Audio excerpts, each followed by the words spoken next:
October ballot to be here. We'll give them all a few minutes to speak and tell us what they're about, and hopefully have some question time for them later on. The third thing is that since Bob's left us, I have moved up to vice president of the club, or excuse me, president of the club, and we need a vice president. So Mr. Tidmore is collecting information about those people that are interested in running for vice president. So if you're interested in running, listen, there's a lot of glory to that job, and you don't have to do much of anything. So I was perfectly suited to it. This is kind of a whole different thing, because now I have to do stuff as president. So please get me a vice president that I can delegate to. Anyway, if you're interested, we'd really appreciate somebody that hasn't been involved in the leadership of the club before to volunteer and be vice president for the club. There really isn't a lot of duties for that job, believe me. Second thing is, now we also have 2 open positions for the board of directors for the club. And again, other than the glory and the media exposure, there is not a lot of things you have to do to be a member of the board of directors. So if you're interested, please get your name and information to Dennis. And then in our September meeting, one of the things we'll do is we'll have an election both for vice president and for the 2 open board slots. All right, any questions? All right, now, by way of introduction to our guest, most of you know, I think, that one of the things I get to do, and it really is a privilege, is I get to do a radio show every Sunday night on WHK AM 1420 called The Avenue.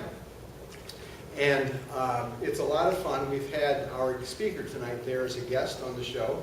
And Jim McIntyre, who is the morning news anchor for WHK, does a show called The 11th Hour, which is on at 11 p.m. every weeknight during the week on WHK. So they interviewed us, the Avenue Radio team, last week. And we were talking about some of the guests we've had, and we said we were having Chris Ronayne as a guest on the Avenue. And Jim goes, "Wow, isn't that great? Isn't he one of the happiest people you've ever met?" And I said, "Yeah, he is. He's very interesting, and he is very interesting to talk to." And so getting Chris is a real coup for us, because Chris speaks not only for a lot of events around the state, but he is an internationally known speaker, and all that, and he graduated from Cleveland State, which is astonishing by itself. But he also went to one of the premier party schools in the country, Miami University, just so you know that. Anyway, Chris is the head of University Circle Incorporated, which has 40 member institutions. And before that, he served the city of Cleveland. That's the planning director, chief development officer, and chief of staff to Mayor Jane Campbell. He is also the architect of the lakefront plan, which we now see is being executed. That was an enormous, and I consider it Sisyphean task. To have Chris be able to do that, it is a marvelous plan, and we are very fortunate to have somebody like Chris to do that. Chris Ronayne, president of University Circle. Thanks, Doug. Hope you don't mind. I'm going to address the occasion. We've got, you guys are somewhat casual, so I'll be a little casual. Is that all right? All right. I do, in honor of my Republican meeting tonight, I have my real time. Right. It's just part of the standard wear at the University Circle. But before I go too much further, I want to say thank you for the invitation, and also congratulations, and congratulations to all of us. It's probably the umpteenth time somebody's congratulated this club about the RNC coming, but what a big deal for Cleveland. So yes, I have some things to be happy about, as you do, and we all do. But congrats, and I'll get into that a little bit. My colleague David Rosman and I drove out here, and we're busy guys. I started this morning at 7:30. I have one more meeting even after our 9:30 close, or whenever we close, or I can stay here till 11 with you. But we've been busy, and it's all been good busyness. I'm going to brag for a second before Terry does it for me. Nice to be bookended by my good friend Terry Yule and also Chris Whipple, who I know as Kit, who I went to Miami with, actually. He lived in an airport hangar out in the edge of Oxford, and he's a couple years older than me, but I ended up befriending him through his cousin and my roommate at college. You took him home for his nights. Yeah, so and I think it was vice versa. Yeah. No, I'm on camera, I got to watch it. Right? So we've had our fun, but all of you, my good friends and people that I know, a lot of you actually, but good to be among friends. We had a good week. I'll just brag for a second, but the Cranes Cleveland business picked up on something that's happening in a positive way in Cleveland. That's University Circle. If you want to read more, go to your local Cranes outlet and pick one up. But there's about 6 different stories about the neighborhood that's growing in Cleveland in University Circle. And we were very glad that this came out, because you can read all you want and you do about the wonderful Cleveland Museum of Art, which, by the way, helped close the deal on the RNC. They had their final dinner there. I got to walk the RNC delegation we went from Severance over to the Botanical Garden and to the Cleveland Museum of Art, and it was great to see Enid walk off, who was the chairwoman of the selection committee, walked right on the camera, appreciate this, walked right out of the Botanical Garden, and on her way to the museum, she said, "I love this city, Cleveland," and she said, and it was great for us too, she said, "University Circle is a beautiful place." So I think we all helped sell the convention. It will be the largest of our city's conventions in the history of our city. While we've, as you know, had 2 conventions, RNC both in the past, this will be the largest single convention we've ever had. So we're gearing up for it. But back to the Cranes article, you read a lot about the brick and mortar projects of our museums, arts and cultural institutions, our education and medical institutions, but you don't read as much necessarily about the neighborhood that's growing again, and that's what's in this week's Cranes. There's actually 6 articles on how a neighborhood is growing again on the eastern stretches of Cleveland.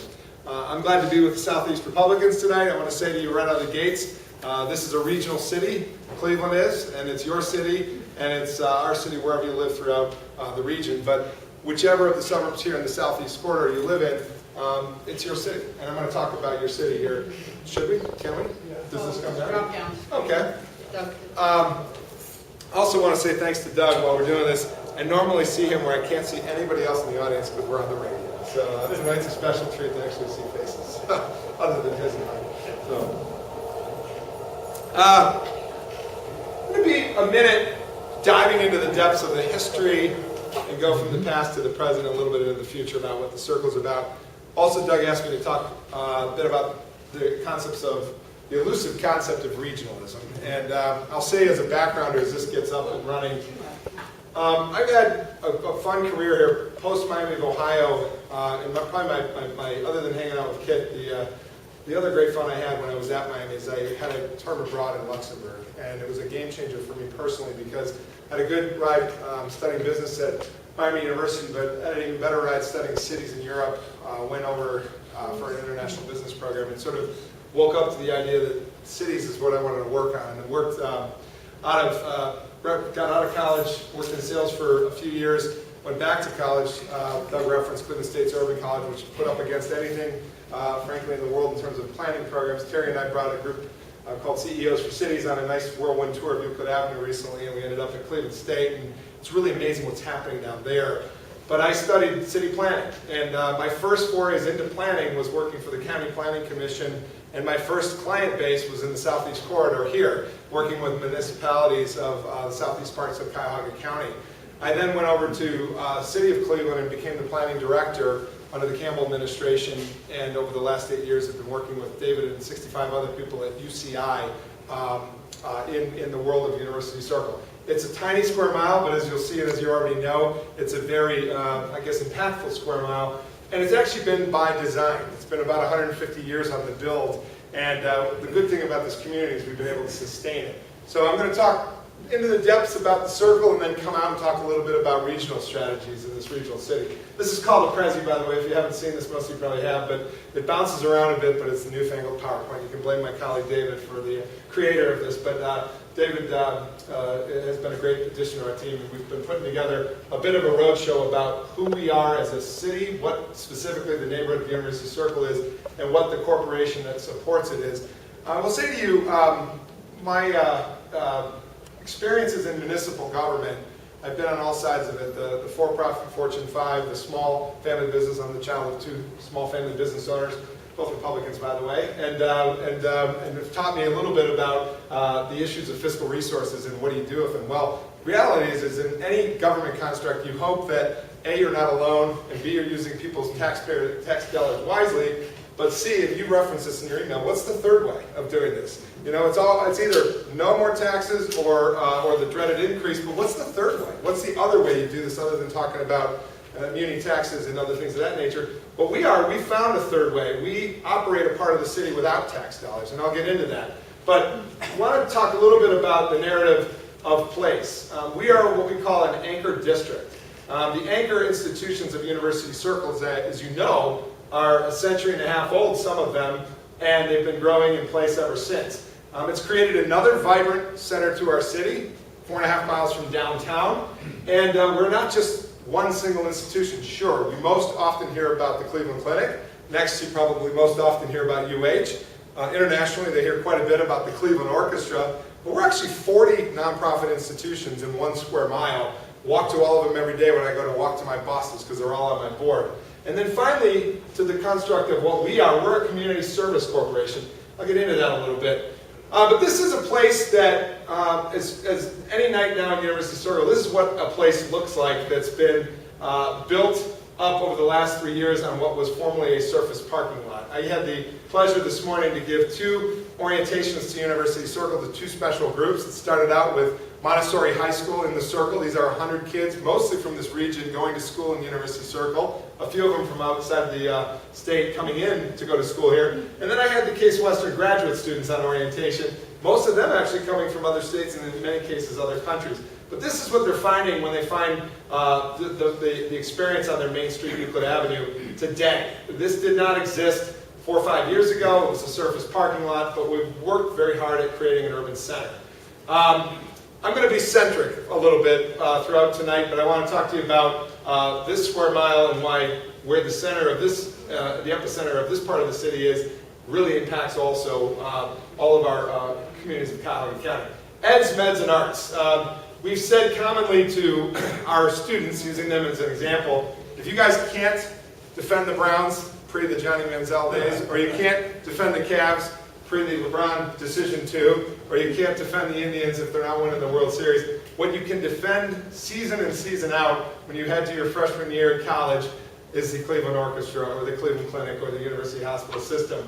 We are a globally unique place of 3 universities, 3 hospitals, and a dozen arts and cultural institutions that make up what we call the Eds, Meds, and the Arts District. A few years ago, the New York Times did a story on University Circle, and they've done about three since then, but in 2009 they wrote a story about the Eds and Meds. The comeback of, they're starting to prescribe what's happening now, but the comeback of Cleveland vis-a-vis the Eds and the Meds. I promptly got a call from then Timothy Rubb, then the head of the Museum of Art, and he said they forgot one of us, they forgot the arts. And I thought, he's right. You know, it is really the Eds, the Meds, and the arts that make this place fit. It's a cultural district, it's an education district, it's a medical district. As a medical district, it brings in over $1 million a day in NIH money still today in this resource-restricted economy. We're bringing in over $365 million a year in NIH dollars. We're making products out of places like the Cleveland Institute of Art, everything from the Swiffer Sweeper to the design of the Corvette to the most amazing digital games out there nowadays. World-class music at the Institute of Music, incredible discoveries at Case Institute and Case Western and the affiliated colleges of Case Western. In that university, we've had discoveries as far-reaching as Michelson and Morley, who helped Einstein validate the theory of relativity, just to put that in perspective about what a brain trust it is. Obviously, you know the story of the Cleveland Clinic, 15 years running as the premier heart center in the world. Toby Cosgrove himself, a heart surgeon, running a multi-billion-dollar, now multinational corporation on the map, and himself somebody who has over 30 products in surgical instrument making that makes heart surgeries easier. So that's the kind of innovation that happens in this innovation district that is University Circle, just as an overview. So the Eds, the Meds, the Arts, that's the anchor district that defines us today. We're very focused on our interdependency with communities around us. I'll get more into that, but what we do in the Circle, to the regionalism, Doug, only goes so far. What we do in the communities around us is what matters. We're a part of the Heights-Hillcrest Chamber of Commerce because in the Heights-Hillcrest area, which I think touches this corridor a little bit, it's important what happens in the Circle because we become, the workforce becomes people who live in these communities and vice versa. When there isn't real estate to be found in the Circle, we talk to suburban mayors about opportunities in communities around us. We're also a local chamber of commerce that is trying to create supply chain inclusion with small, mid-sized business owners in our neighborhoods around us. So we're in-city and we're regional. And again, this is the anchor district before you. But a little bit about us. Again, I kind of get some head nods, particularly from state legislators of late. We've been down to the state, as usual, wondering about any capital dollars or anything that we can muster to help build new roads and stuff. But we commonly say to our state legislators that we don't really cost you anything. We are nonprofit in nature, and the way we run this part of the city is through our special assessments of our real estate holders. I'll get into that a little bit. But this is what we are. We're a community development corporation. We're an improvement district that keeps the place clean, safe, and attractive. We have a police department that runs 24/7 and doesn't cost the taxpayers anything. We have a maintenance department that runs most days, most hours of every day of the week. Doesn't cost the taxpayers anything. And we're a chamber of commerce. How are we funded? Again, emphasis on non-governmental, non-public support. Real estate receipts.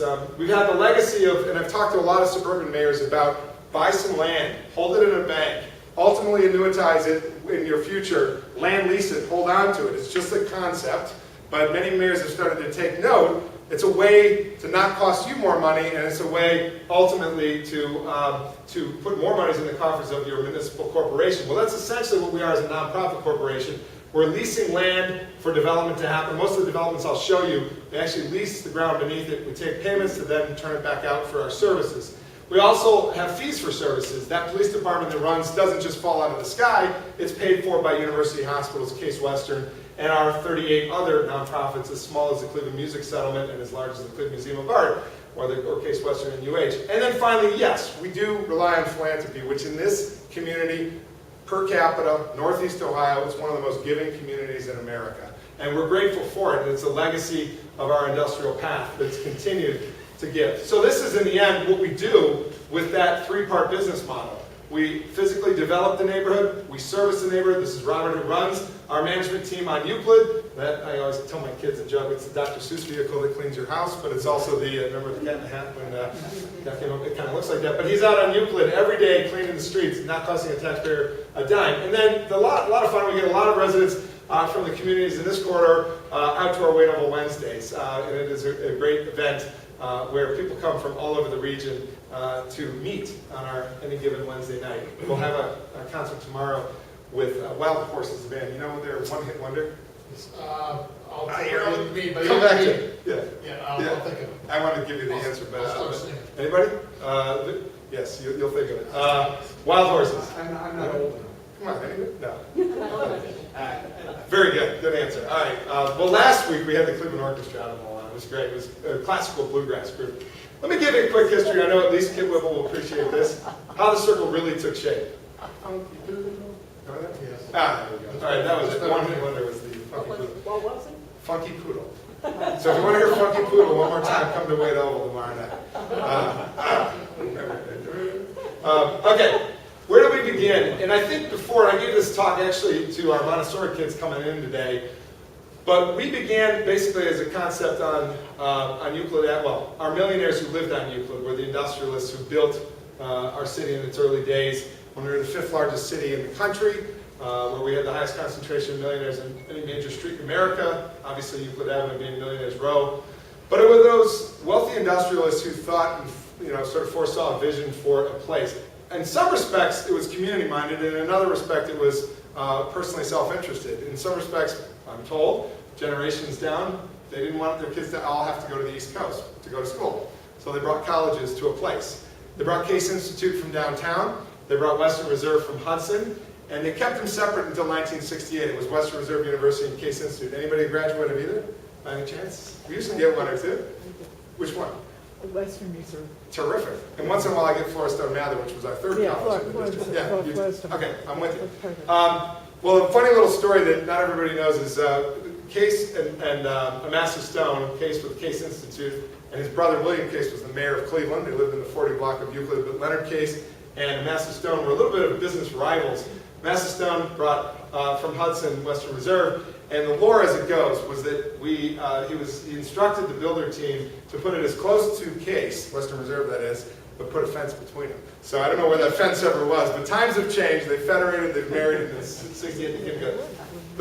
Perhaps it wasn't the forethoughtful vision at the time to build what we were about to build, but there was a lot of forethought in building a university campus, which became the place to where we bore our name, University. There's a Delbert Hall. That's where the president of the university still is today. But it is the university at the Circle. Another little trivia question. It's already answering for itself. University Circle is a place where the trolleys turned at the Circle at the university. It was literally named for a trolley stop. 1902 City Council designated as such, as University Circle, and so a neighborhood began. The Cleveland Museum of Art shot you see below, which was in the backside of this building, is where the RNC was looking at the beautifully polished north facade of the Cleveland Museum of Art 1916 building. They went on to build 3 more buildings, as you know, associated with that. But the story of the gift that created the legacy of University Circle is like no other. Mr. Wade, who started Western Union Telegraph Company, called the early internet, but it was the cabling telegraph company, and it was something that made a lot of money for him. He owned a lot of land in the district, and Mr. Wade gave a 65-acre stretch of Cleveland to the community. The only stipulation, as a lot of you know, was that he said to his to the town, essentially, build for us, the people of Cleveland, a museum, and I'll give you the land to build it on. The only stipulation is that that museum is to be forever free to its people. And so we have one of the world-class museums, but also one of the world-class free museums here in Cleveland. And also a little footnote on the history of the Circle. The first director, a guy named Frederick Whiting, walked in, and he took his post as the new director, and he said, essentially paraphrasing here, but you know, it's not enough to just have art on the walls here. We need an arts district. He called for what would eventually be in Wade Oval, the museum campus, the future site of the Natural History Museum, which used to be located in the Midtown area, the Historical Society, which was located once Public Square, then 107. They all came together around the Cleveland Museum of Art campus. The orchestra site, the Historical Society site, the Cleveland Institute of Art site. That selfless thought led to essentially what would become, quote, the anchor district, an anchor setting of anchor museums that weren't going to leave, that are all turning centenarians at this point, including the Cleveland Museum of Art in 1916 in 2 years. So came, after the university was formed, the hospital. The teaching hospital in Case, that's University Hospital, the University and the Hospital being Case. And this is John Severance, somehow talked into by Bella Prentice Hughes to build the concert hall that would bear his name at the precipice of the Great Depression. But he did it, and they finished it in 31. And so began the cultural district. So what we had by the 30s was an Eds, Meds, and Arts district. This was life on Euclid Avenue. Any of you ever lived nearby? Once in a while I get people who lived around 105th block and Euclid. But this is what it was, if you remember, visiting it or otherwise, or just hearing stories about it. It was a bustling commercial urban street. Ironically, the commercialization of the street is what the millionaires loathed and what they moved from. And ironically, it's what we've been building ever since. Most people kind of seeing the wisdom these days of a more mixed-use environment, wherever you're from. And so this was the sort of the height of Euclid Avenue, and then it fell away. And we know the stories about the loss, really, on 105th Euclid and elsewhere. But there was a woman who sort of helped apply a tourniquet to the matter. She was a great woman. She was the wealthiest woman in the state of Ohio at the time. Mather family name is still well known in this community today, but Elizabeth Ring Mather had a friend, and it's referenced in this week's Cranes article, named Robert Moses. Robert Moses, for you historians, know there's sort of two sides of Moses. There was the Moses that was sort of bulldozing tenement housing in Brooklyn and building highways above it, and there was the Moses who built the New York Park system. The good Moses said to Mrs. Mather, you're going to need, in response to a question she asked him, what should we do about a place that we've invested in and is starting to lose its footing? He said, you're going to need a plan, and you're going to need an organization that you should endow to execute on that plan. And that's University Circle Development Foundation, the precursor to UCI. Hello. And so in the 60s, as we all know in Cleveland, weren't the best of times in the city of Cleveland.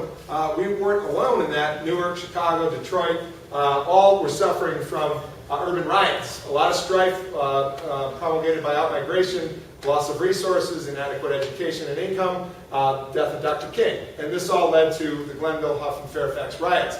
But instead of building a wall around our district, we went into a community, and I'm very proud of this chapter turn for UCI because we started an education collaborative that never looked back. By the way, this program today is robust in the city of Cleveland. It's robust in the suburbs of Cuyahoga County. It stretches all the way down to Akron, and it stretches to Lorain. And it basically said, let's stimulate kids' minds with an enriching field experience learning program and orienting them, as my kid's about to go to the Suzuki program at the Music Settlement starting 2 Saturdays from now, to learn music. But we started it 40 years ago out of the adverse conditions of the riots.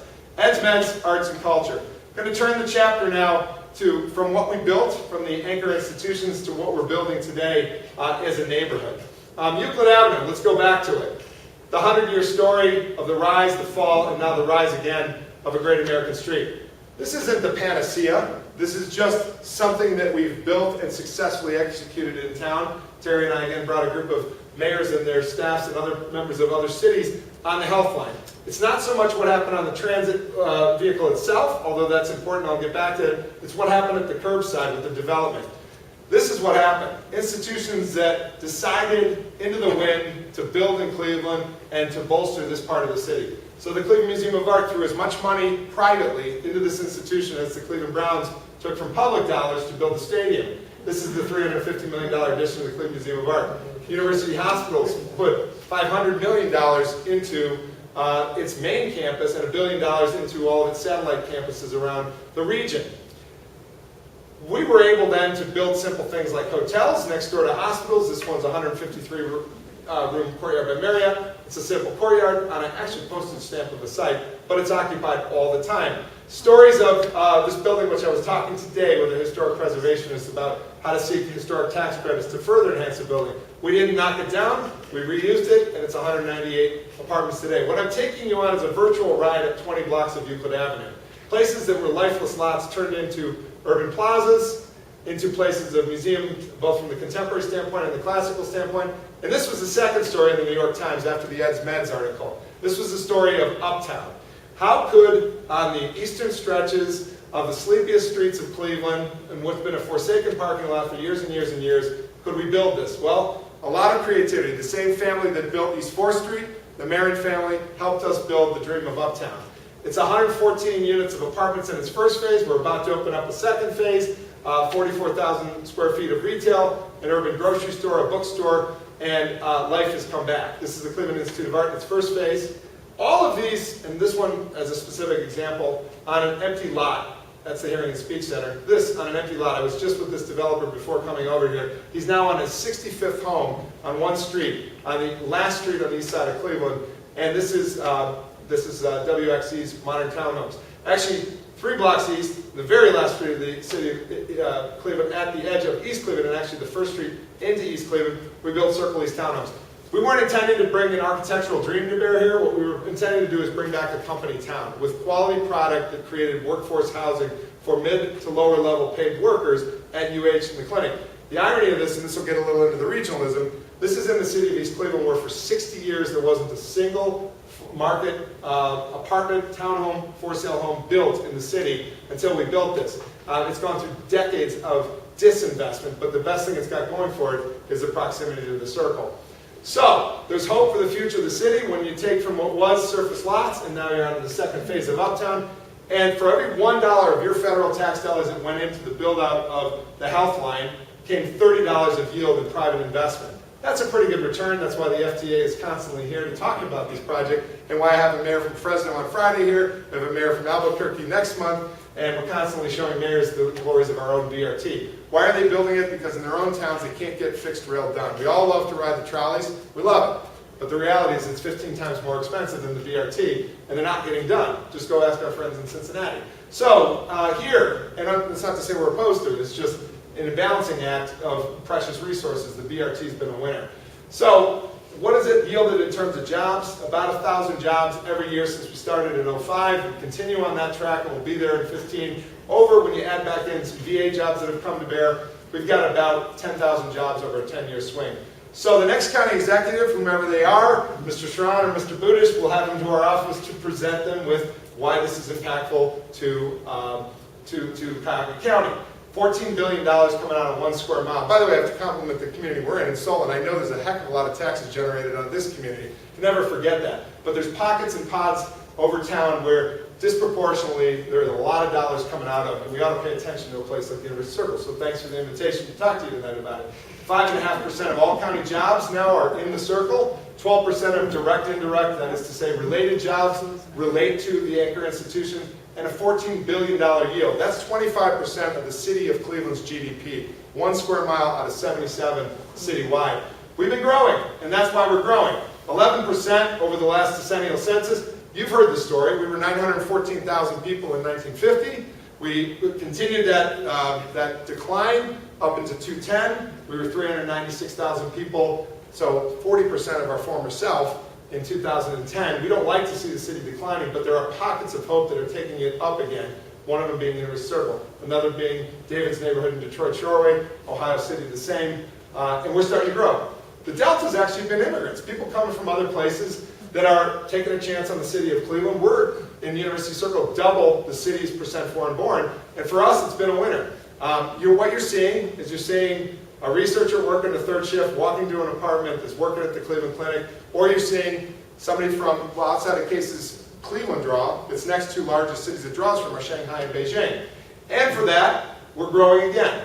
So I want to talk a little bit about the what's next. We're coming back a little bit from where we went, which was always out and never back in, to where we are in. And I'm not here to proselytize from a regional standpoint where you should build or where you shouldn't build. What I'm here to tell you is where millennials are wanting to live these days. We should all celebrate that millennials are saying, we're living in the city. That's where I grew up, literally, along the I-90 corridor. But this is what people are taking as a corridor these days. That's where I grew up, literally, where every drive was a drive in and drive out of my driveway. But this is Luke, who's driving down the street with his dad, Chris, on the Euclid line. What we're talking about is a rebalancing. The city's shelled out. We should all lament that wherever we live. I grew up in the sleepy suburb of Bay. I'm very proud of it. It's where my nephew was just brought home from his birth at Lakewood Hospital last week. And I'm out there all the time. But the reality is we should care also about the center city. And I know you do. And we all do. It's our center city, and it's a part of who we are. So what we should thank is the millennials for starting to get on bikes, get on transit, get down to walking, and being a part of our city again.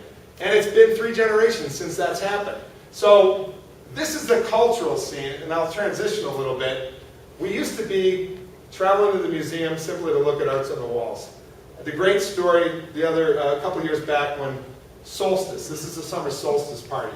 This is in the front lawn of the Cleveland Museum of Art. And I said to my wife, Natalie, when I walked out one night, and a student greeted me at the front door, and he said, "Mister, can I have your wristband?" It was a Case Western kid dying to get in the party at the Cleveland Museum of Art. I said, now that's a success for all of us. Natural History Museum, we all love our dinosaurs, but this kid getting an experience education inside the walls of the Natural History Museum. My wife Natalie, by the way, is the director of the Cleveland Botanical Garden. Talk about regionalism there in a minute.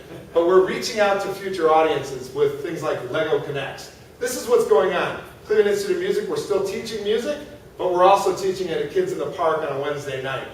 The Cleveland Orchestra, the classic scene, but the orchestra is getting smart. They're starting to realize that their future audience, like most audiences, in discretionary spending, they need to start looking at what the 20 and 30-somethings are going to do with their dollars when they're 40, 50, and 60, or right now when they're 20 and 30. So what are they doing? They're going to them. This is the Cleveland Bluegrass Orchestra at the Happy Dog Pub on 58th in Detroit. They also played at Wade Oval the other night. You're going to your audiences, and you're cultivating future audiences. This was University Circle. We used to park cars so we could go to school. Now we're using the students to actually adorn with public art the community. These are these utility boxes that we all have in our somewhere in our front lawn, or hopefully in our neighbors and not ours. But in any event, we see them all over our community, right? The old AT&T boxes, or whomever, if it's helped out.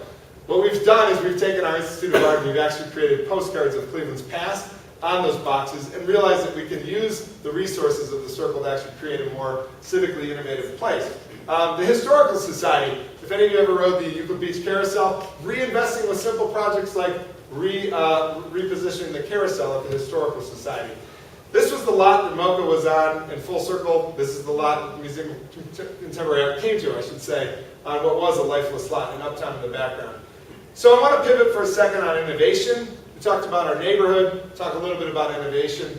Case Western is, if nothing else, an incredible innovator vis-a-vis their students. Civic innovation at work, from things like trying to control the water outlet from your own shower to students dealing with the pothole conundrum in Cleveland. These are students who got smart, created a gooey substance that they could actually create as an antidote to potholes. The minute they got out there on the streets of East Boulevard, the city came running and paved the potholes. So that was civic innovation that yielded a great result. It's not as much, well, very important is the patient care, but what's also important is what's in their heads and how that translates into product that helps make for better lives for all of us and extends our lives quite literally. So this is the Harrington Center for Translational Sciences, and they're basically a seed fund to help seed ideas and make them realities. These are the old manses of Magnolia. This is actually today where my kids go to preschool. down the street from where Hawken has reinvented itself and brought part of its operation back to the city. And that's Education Row. So back to the plan, when Mrs. Mather assembled the Civic Boosters, this is Louis Seltzer from the Cleveland Press, Jim Lister from City Hall, and my first director at UCI, Neil Carruthers. They set forth on a plan and never looked back. And what we've yielded today is interesting urbane housing that you can find in every sophisticated town around the nation, and you're finding it right here in Cleveland. I shouldn't say you find it in every town, but you're finding it, what you find in New York, what you find in Chicago, you're finding in Cleveland. Culture, innovation, neighborhood. So back to the old neighborhood at 105th and Euclid. We lost it for about 50 years. We sold all our trolley cars to Toronto. If any of you have been up there, they went on in Toronto to create a very successful town out of the streetcars that were once Cleveland line streetcars. We looked at it and we regretted our decision ever since. We talked about subways, we talked about fixed rail, and we found the BRT out of Curitiba, Brazil, and it has become a real showpiece for how you can restore transit flexibly, financially, responsibly, and ultimately create a neighborhood around it. So that is the health line all over again. I'd be remiss if I didn't say our police department that's been here since '59 has been our secret to our success. The community police department that supplements the Cleveland Police Department through the generosity of our real estate holders matters. It's made for a safe place, which means we can be a productive place. Our transit centers once looked like this. Fortunately, next Thursday we're opening up the Cedar University Station, and next spring opening up the RTA station at Little Italy and University Circle. The lots that once looked like this look like this. This is 59 new apartments around the corner from the preschool that I mentioned earlier around Magnolia. And Euclid Avenue that looked like this, looks like this. How many of you have been down to Playhouse Square to see the new investments down there? Very good. Up the street, we just broke ground on a whole new median lighting system that you're going to see that's going to be very artistic in what it adorns Euclid Avenue with. So finally, what's next? Lucy Perk would be proud. Ralph Perk's wife, who, as you guys probably know, as historians in the Republican Party, decided not to take up President Nixon for dinner, but decided to stay in Cleveland to bowl on bowling night. Does everybody know that story? Yeah. She'd be very happy. She'd be happy. Why? Because we're building a new urban bowling alley here. This is Ford and Mayfield, where we will have the next corner alley. Up above, apartments. This is obviously very contemporary. It's across from the Museum of Contemporary Art. So we're excited about that. We just broke ground, and in today's cranes is the story of a family who's just moved into 118th Street, the new townhomes that overlook the north residential village of Case, right over their ballpark. That's our little Wrigleyville, if you will.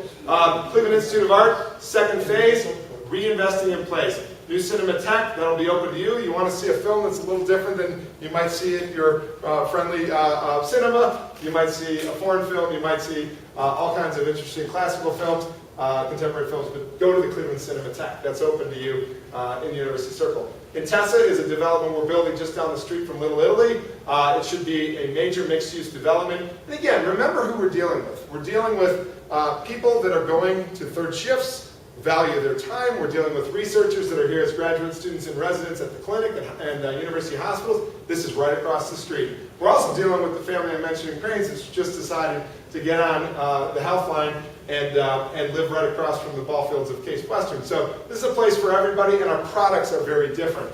This may shock you a little when you look at it, because you haven't seen this in Cleveland since, if you've been to the west side recently, since Winton Place was built in 1968 on the Gulf Coast of Lakewood. That's the last time a 30-story residential tower was built in Cuyahoga County, if I'm not mistaken.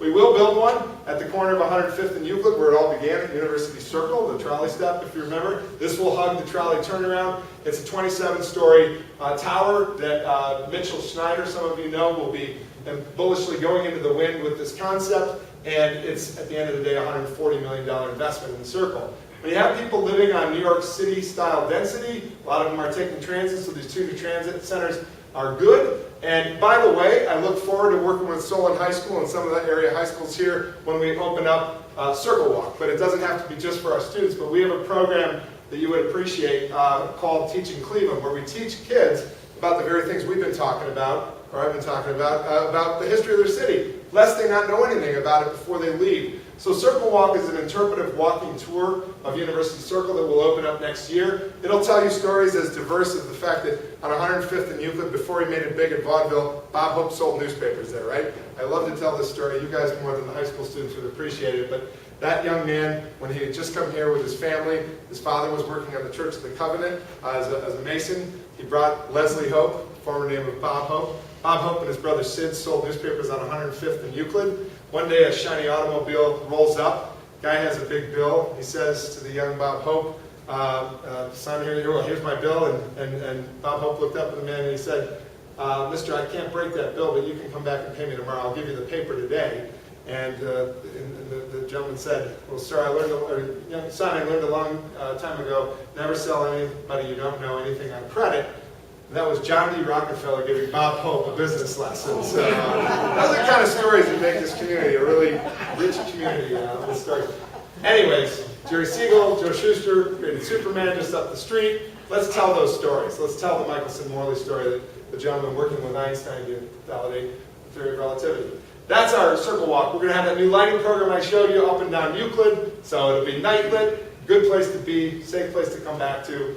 We have 2 more concerts. Funky Poodle tomorrow night, right? With our Wait Over Wednesdays winding down. And then next June, do come to the Parade the Circle. It'll be the 26th anniversary of the greatest cultural exchange in Cleveland. Want to just quickly run through what it's all added up to be for us. And you can think about any one of your communities when you think of this community and all the communities in this corridor. What do you want out of it? I saw the nice walking path on my way in, by the way, just off of Solon Road.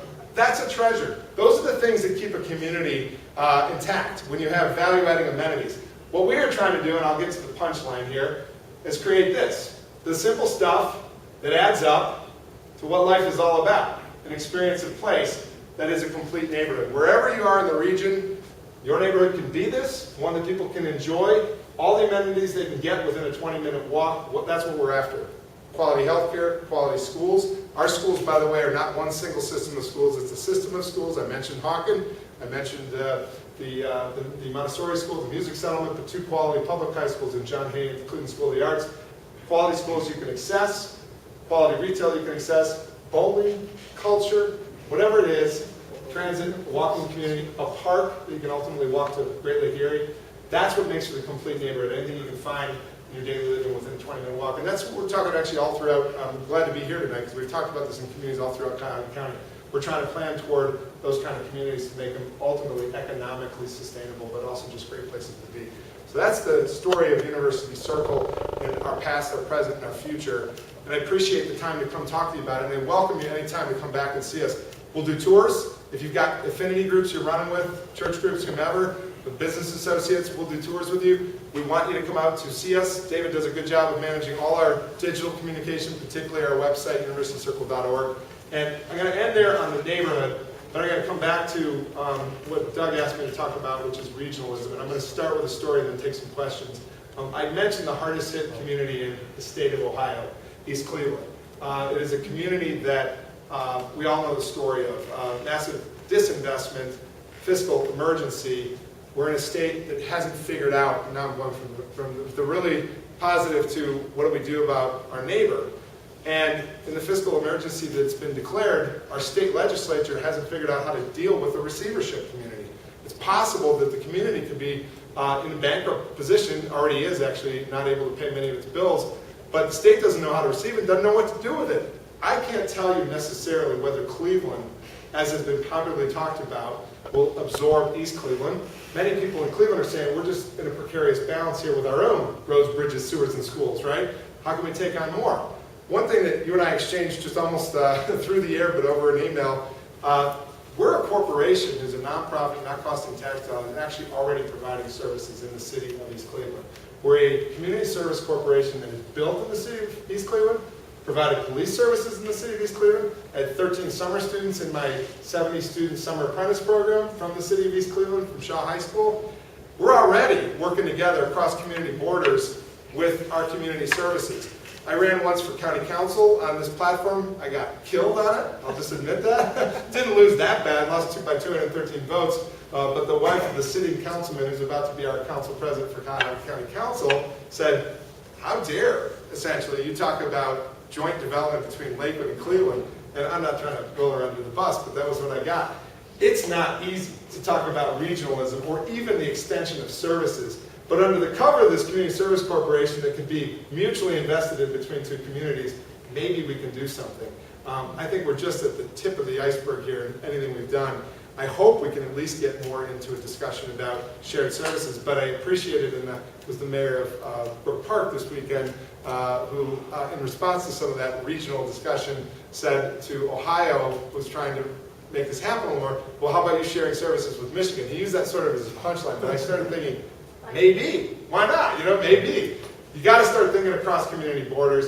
We have over 3,000 units of government in the state of Ohio. When you add up munis, when you add up villages and townships, when you add up counties, when you add up school districts, we got to start working on shared services. I mentioned my mother, a Republican who ran for school board in Fairview Park. She simply wanted to share in the purchase of goods and services and supplies with the Rocky River School District. She got killed. So the Ronayne family isn't doing too well in this regard. But I will say to you, full circle, there is a construct. A community service corporation might be able to work across community borders and work to the betterment of two communities. That's a starting point for a discussion about regionalization. But I appreciate your time. On the aggregate, it's been not a miracle. It's been through tireless, dogged, hard work by a team of people in the University Circle to represent University Circle 50 years later, even better than it was before. But it started with vision, leadership at the hospitals. It goes all the way through to the institutions, all the way through. It's our CEOs saying to their employees, why don't we purchase locally? Again, another platform I had when I was in county council was a buy local campaign, a buy Ohio. Just buy Ohio, even that, you get killed on it. But you have to, there's got to be leaders that say, let's do the right thing, let's support local business, let's buy locally, let's house people locally, and ultimately that leadership is transcendent to politics. It's just good business, and it comes back bottom line for communities or nonprofits or anybody else. So I've gone on, and I will stop. Can be the greatest curmudgeon in the world when you're on a show, and I miss him immensely on that show. But he's told me once when I was on a show in my early part of my job, when I was a boy, we called it Uptown. It was a place we went to Bailey's department store. That's when Mom took us down to the department store on Saturdays. We went to the bank, we got our clothes, we went to the theater. And Uptown kind of stuck. And then we worked with the Marin family on the concept of downtown, midtown, uptown. And ultimately, he claimed it as sort of put a stake in the ground, Uptown at Mayfield and Euclid. So I'll blame Dick Fager. Also, when you talk about the Wade family donating the land, they have also donated 20% of the art that's in the museum. Big museum of art, right. And the Huntingtons, the Wades, and a few other benefactors. Isn't it amazing? Yeah.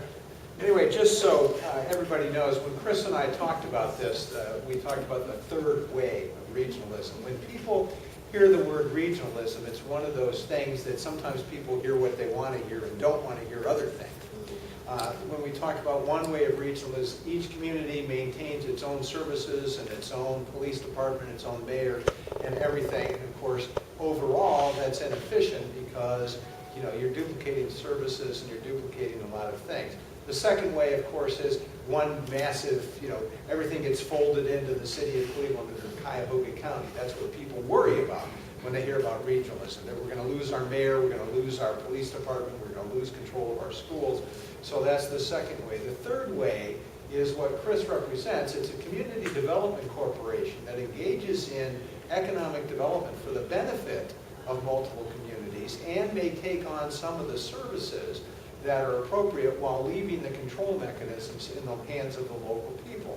So that's what we mean when we say the third way. And by the way, we are already engaging in some of that.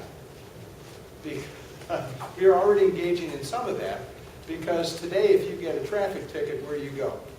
Bedford Municipal Court. We don't have our own court system and so on. And again, if you file a lawsuit, where do you go? You go downtown to the Justice Center. So there are some things that we have already seeded. So anyway, Chris, Community Development Corporation, the third way, and that's why you get so many mayors from other cities coming in to talk to him, because they're realizing that they need to engage private enterprise and nonprofit organizations in investment and development, and yet they don't want to get accused of trying to take over other neighborhoods and things. Yeah, absolutely. There's a whole lot of work to do to get many levels beneath the tip of the iceberg before you talk about wholesale mergers, and it starts with the shared service stuff. We're as a nonprofit, we're in, I mentioned them all, so many communities with our education program, so many communities with our chamber. It's when you take away the sort of political edge to it, and you just talk about the sustainable aspects of this and how to sustain resources, I think communities start working together. To the credit of the mayors and managers, they all came out to the circle and gave them a tour, and they focused a lot on the very first part of our program about community service corps. And I think they want, I think they see that, some of them, as a way to bridge the borders, if you will. And the other thing they were looking at with us was in a non-threatening way. Exactly. And again, you know, we all come to different levels on this, and where it's personal. People like their schools, they like their Friday night football. You know, there's a lot of things about community, there's a lot of pride. But when you strip away, to Doug's point, and I guess the point I've been trying to make is, there's a lot of levels of service that we don't even know necessarily who's providing that level of service. You still want to keep it accountable.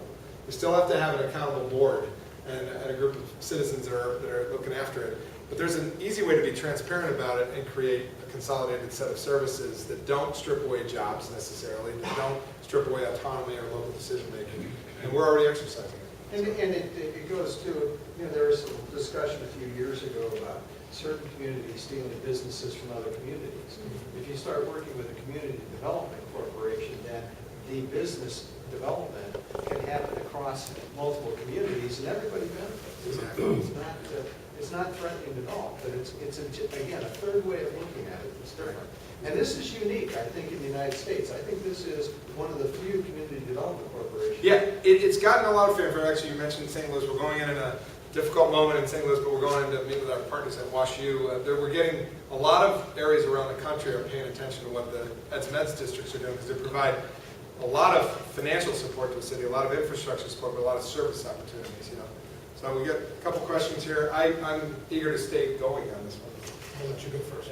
Well, the recent example of Pepper Pike Orangewood near World Hills apparently has failed. I can't figure out, what I thought I last read was there wasn't that much savings in consolidation. Well, and I think what we've tried to demonstrate, we're not trying to say, by the way, we're boilerplate that works one size fits all for everybody, but what happened in '57 when we got started in the circle, I guess I'm pointing at the screen. We started with how do you commonly create an entity such that, I mean, we've even in our own world of Florida police departments gone through the discussion about dispatch, but when it starts with, let's talk about consolidated dispatch and we'll take care of that for you, you know, then that's not on a level playing field. It has to be a construct that's created by the mutual communities, be it 2 communities, 3 or 4, and I think, I mean, I'm a planner by background. I worked at county planning. I've said both to Jack and to Armin, you know, whomever wins, use your planning department as your sort of your data department and your research department and your R&D department that talks about real shared services. Because I think we've only gotten going. Unfortunately, we're sort of we're in the holding pattern, if you will, to see what happens next.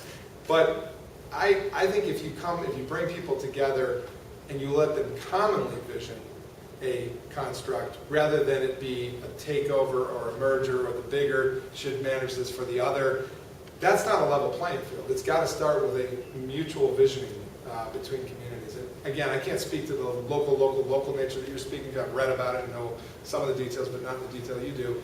I think the common denominator is that it's common as an approach. So what we started was 40 institutions, analogous in some degree to municipalities, if you will, all with big budgets, or some of them smaller budgets, came together, and we created I mentioned it in Craig's this week, it's the Senate model. I was glad the reporter said, and it works better and faster than the U.S. Senate. Quite an article. Lee Chilcote even wrote an article. Yeah, exactly. He's a great partner in this. But the Senate model means that Texas, as you obviously all know this, Texas and Rhode Island are in there together, and that's good. That's how we work too. I mean, Case Western's at the table with the Art Center, you know, or the smaller Cleveland Institute of Art. They're all at the same table. They were today in a meeting at my board at noon where they're talking across the table about a common service of police, and they're commonly paying for it, but it's not the big guys doing it all for the small guys.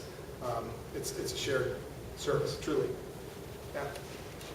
I mean, don't you think it's a little unfair that University Circle received a giant chunk of federal dollars that the feds don't even have for future generations? On which project? Just everything over the years. Didn't they spend $115 million planning include corridor on rails, which would have to be scrapped. And this new boondoggle, Fairfax, that corridor, $100 million a mile, this is insane. I mean, could eliminate the poverty with this much money. Let me just mention 4 points of infusion of federal support. One was the health line. It was a $200 million project that, as I mentioned before you got in here, was a 30-to-1 private to public investment yield. I'll take that any day.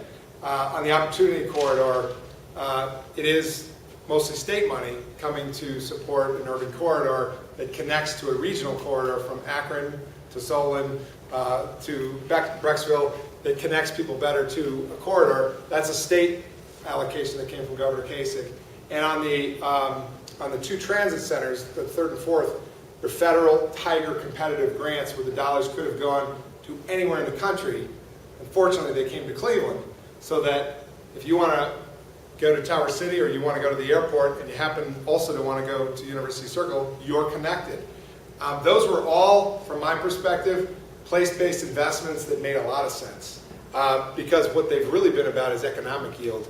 And when you're talking $30 for every $1 of public, a boondoggle, definitionally, is one where the public dollar is a hell of a lot more than the private yield, right? This has been exactly the opposite.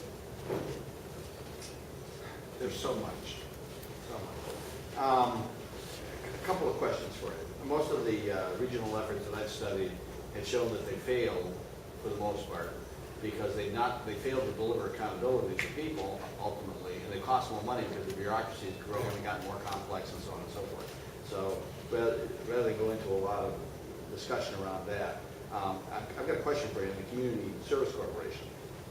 What people lose in this regional concept thing is accountability, direct accountability. You talked about corporations getting together, but the people don't have accountability. The corporations are making decisions for law enforcement and other things, but the people don't have any decision in that process.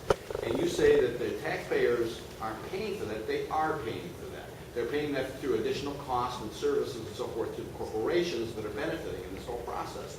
And so what is the Community Service Corporation's involvement in this whole thing? Who owns the property? You showed me a lot of beautiful buildings and all the parks. And who owns that? How do the people have accountability?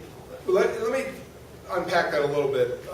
First of all, as I mentioned to you, I'm not proselytizing one size fits all. I am saying that what worked is a group of stakeholders getting in a room together, big and small, and figuring out a construct for shared services with an equal share at the governing table, big and small.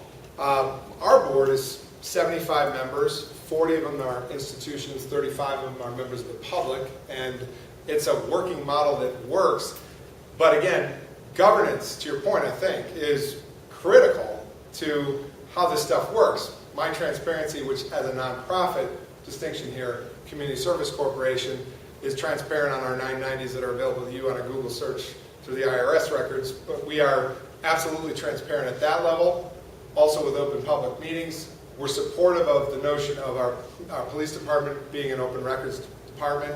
So transparency, good governance, they ought to be the norm. What I'm getting at is a service that actually relieves you of some of the tax burdens, but provides some of the services. It's a little bit more of a stakeholder-driven model, but has a common benefit to it. You asked me about the ownership.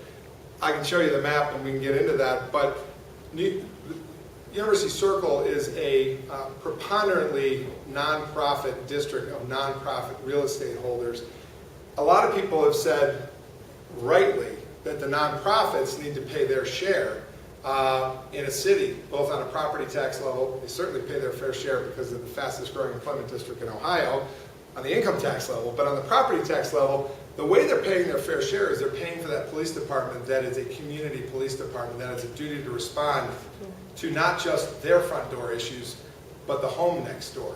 And so I think it's an innovative model that I'd love to talk further with munis about, because there is transparency, there is governance and accountability, there is a further stretching of limited resources that don't cost the public dollars.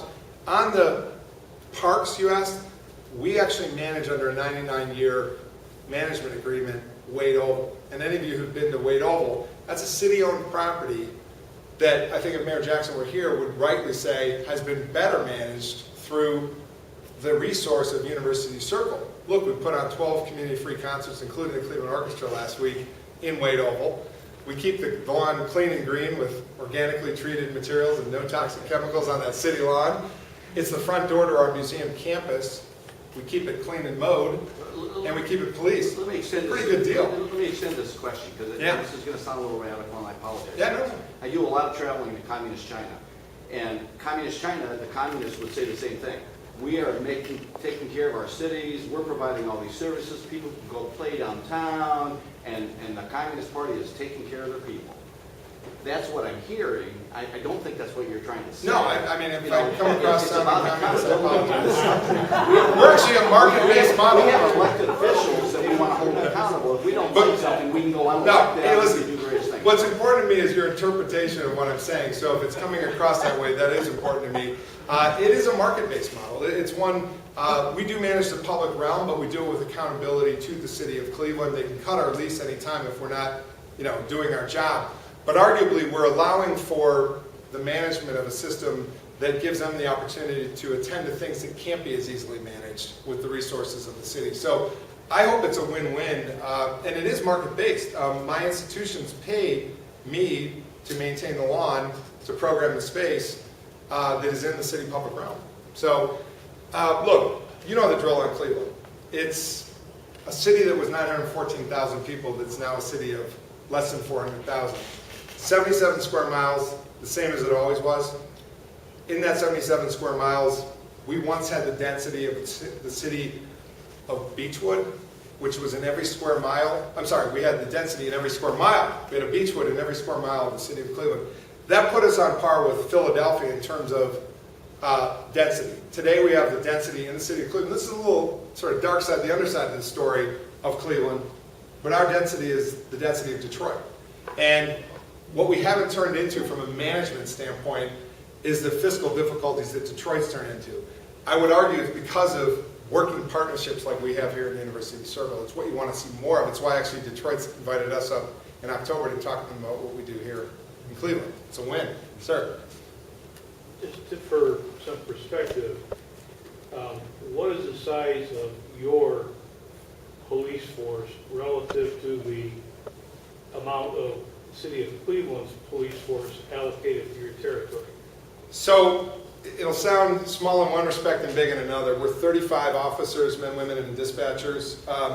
Puts us on par as a mid to smaller size suburban force. We only cover a square mile. And so it's a fairly visible presence within a square mile. The city force in Cleveland is 5 districts wide, covering those 77 square miles. So you do the math, they're covering quite a bit more territory than we are. We're meant to be value adding. We don't have, maybe this will assuage one of the concerns, we don't have total jurisdiction without any city policing. What we do is relieve the burden of the city's policing such that it can handle some other parts of town as it needs to. But there is a mutual aid agreement that we each have mutual aid and responsibility to the place. So it's a value adding. Let me use a couple of different examples, just take the opportunity on the point and then come back to the police. If ever any of you were in Times Square in the mid-'80s, what did you experience? If any of you have been to Times Square lately, what do you experience? The Delta's been a community service corporation, or otherwise known as a business improvement district, called the Times Square Business Improvement District. I'm going there in October with my kids. We're planning on going to a Disney Broadway show, but I wouldn't have taken my kids there in 1986 to see 42nd Street and get hit up on every which way. The difference has been the Community Service Corporation. Mayor Bloomberg embraced it. Mayor Daley in Chicago embraced it. It's a new governance structure that's a little bit of a third way. So, I mean, it's exciting. But did I not fully answer your police question? I think you did. My point was that you are providing a much greater police presence than the city of Cleveland can in your area, so that the community, in fact, is getting a good benefit from what you're doing, in terms of response. That's right. Everything like that. And on another 2-hour exchange, I could get into the history of bids, which we're kind of referring to here. They started in Toronto in '68. They were made famous after Times Square in the '80s. But now they're all throughout metropolitans around the country. They're not just urban. There's many in the suburban communities around Cuyahoga County. Cleveland Heights has 3 or 4 of them. along their commercial corridors.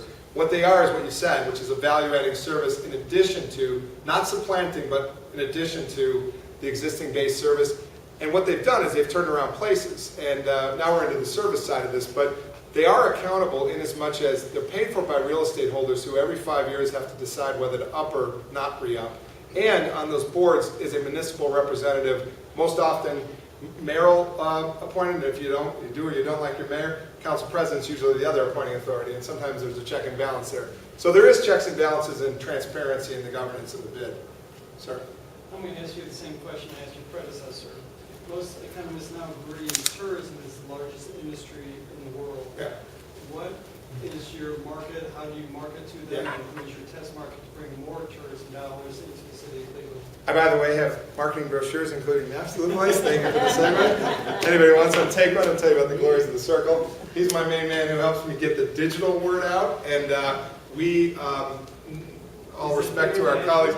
Or is it local? Well, we have a website that hits more traffic than Cranes because the landing page, and David could explain this better, but loosely speaking, people come to the Cleveland Clinic by way of a web, they might find us. Case Western, they might find us. UH, they might find us. It gives us, how many thousand hits do we get a month or a year? We get 600,000 a year. 600,000 a year. So we're out throughout the globe because the clinic's in Abu Dhabi, right? So we're all over the globe. But there's also a targeted, sophisticated way. You're right, my board membership on Positive Cleveland tells me you're right, that travel and tourism is, if not the biggest, one of the biggest industries now, period, right? So that's what this is all about. Place to live, place to work, place to visit, bring your friends and family. Please bring your friends and family to the Cleveland Botanical Garden and the Natural History Museum.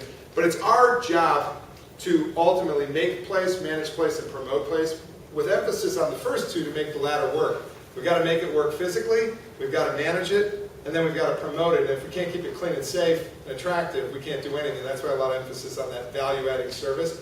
But it's become the second largest visitor district to downtown in the region. We get over 3 million people a year. We target our marketing it's often to harder to reach audiences, but we're trying to create an experience of place that it's not a single institution visit. Because if you're going to spend the time to come to University Circle to go to a new exhibit in the Natural History Museum, why not go over and see the next exhibit at the Botanical Garden? So we try to create this sort of multiple visit benefit for you. Most of them pass. Yeah. And we can get into that. There's a discussion about sort of a City Tix pass, which gets you to multiple different institutions. We've started to tip the toe in the water with reciprocal ticketing. If you go here, you get a discount there, and that's starting to happen. So great points. This is my number one point with my team.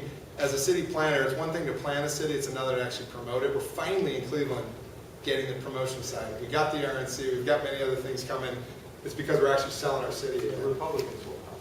Absolutely. Yes, sir. I've been down there back in the mid-'60s. Oliver Schroeder, and when Case, he set up the police unit there. I went to the academy and everything else. And the police department today is the first police department that was authorized by the state as a You are correct. Community Police Department. And everything else, and the foresight that there. And I spent a lot of time in two different ways in the different buildings with equipment service too, and everything else. And it's just great to see there. You're right, and you like to say that we're in the progressive era all over again. In the early teens, we built University Circle because mayors like Tom Johnson and others went into the wind and said, let's build a great city. 21st century all over again, we're doing it again. But the piece in between is how you manage what you actually build. It's one thing to build something, it's another to maintain it. And to your point, we would not be anywhere had in 1959 that not happened with the gentleman you're referencing and a couple of his colleagues. We are the first community police department in the state of Ohio, one of the first bids in North America. And because of it, it is an intriguing place to come visit because of the services that are there. But if we didn't have the cops, we wouldn't have anything. Yeah, one comment. I'm going to make a comment about regionalism. You can run with it, I'll try not to ramble. And then I'll jump out of here. Yeah, when we talk about regionalism here in Solon, people would hear Cleveland. It was like this, you know. It's funny, it's ironic that Cleveland, I wasn't sure that they really want East Cleveland. But I think, as you said earlier, limited resources are almost going to demand regionalism, especially in these 59 fiefdoms called Cuyahoga County. Solon, Beechwood, Westlake, they're the anomalies. I mean, Solon's sitting on $45 million right now. But you mentioned the Mayor Brook Park, Coin. They don't have any cash reserves. No, I know. They have a real problem. But stuff that we even did here in the last 10 years, we built a fire station on the south side of Solon, 1 mile away from one that Twinsburg built on the north side of Twinsburg. That's nuts. And those are the kind of things you're going to need to look at with the limited resources. It's almost going to be mandated and dictated. Well, I appreciate your point. I think you answered your own, you raised a great question. And it's a great statement. And all we are, again, we're not a muni, but we are a resource to munis and we're a resource to neighborhoods. And if anybody ever wants to call upon us, it's starting to happen. I appreciate the invitation tonight, Doug. It's not just provocative, it's real. We have a real working model. I'm very glad you mentioned the police and its history. We've been at this for 50 years, but we're really just getting into it now in terms of the possibility of transcending community borders and providing services. And the dynamics are changing too. He mentioned it in his presentation. It's not well advertised here, but young people do want to live in an urban environment. We are finding that the number of young people that want to live downtown because they want to walk to a place to party is growing substantially. My wife recruits people for Nestle, and the young people that she's recruiting in coming from colleges all want to live downtown. So the dynamics of this are changing. And of course, my son did that when he worked for Channel 3. He lived downtown. Now, if you can only move the map room to University Circle. Actually, we're doing that with the Happy Dog. Map room is next. But there you go. I did want to say on that point, and I'll leave you on that. I mean, this is a great community. The corridors I once worked in as a county planning commission associate. There's great communities. We were talking on the way down, David and I. It's all about how you approach your community, how you retrofit your community for new market demands and for the millennials and everybody else. And the last thing I'll say is no matter what community Cuyahoga County people here and anywhere else are in, we're all really a regional city, so we're working together. Really appreciate the opportunity to talk Chris, about thank you so much. Thank you.